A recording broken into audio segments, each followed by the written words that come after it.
Speculation is part of science. It's the spark that drives new questions, new models, and new curiosity. Some ideas, like the multiverse, extra dimensions, or regions beyond our observable bubble, are fascinating but still unconfirmed. They sit delicately on the edge of theory. Beautiful, elegant, but not yet anchored by observation. And yet, they matter, because every question we ask, every measurement we make, helps us narrow the possibilities.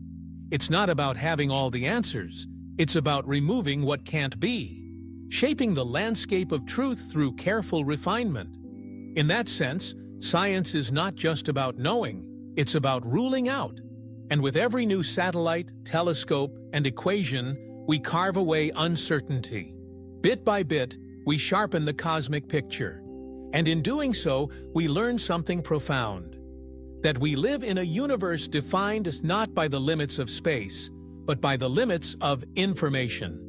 It's a subtle shift, but it changes everything. Because our boundary, the thing we often call the edge, isn't physical. It's not a wall. It's a frontier of knowledge, a horizon of light, a limit of reach. Everything beyond that is real. But for us, it's unknowable. And that makes the universe feel larger, not just in size but in principle. Because no matter how far we go, there will always be more we cannot see, cannot touch, cannot prove.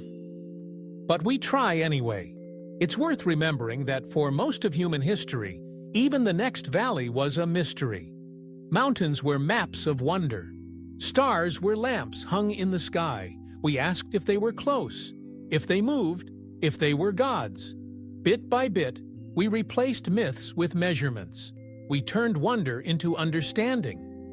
Now, we face a new frontier, but this time, the valley isn't 10 miles wide. It's 46 billion light-years across, and growing.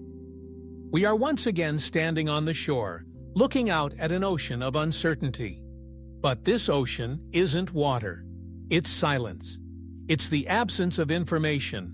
And like all good explorers, we must chart what we can, and accept what we cannot. Still, we push forward.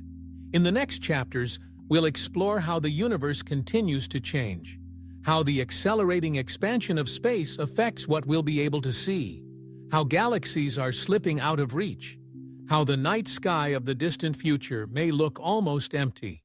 But for now, pause here.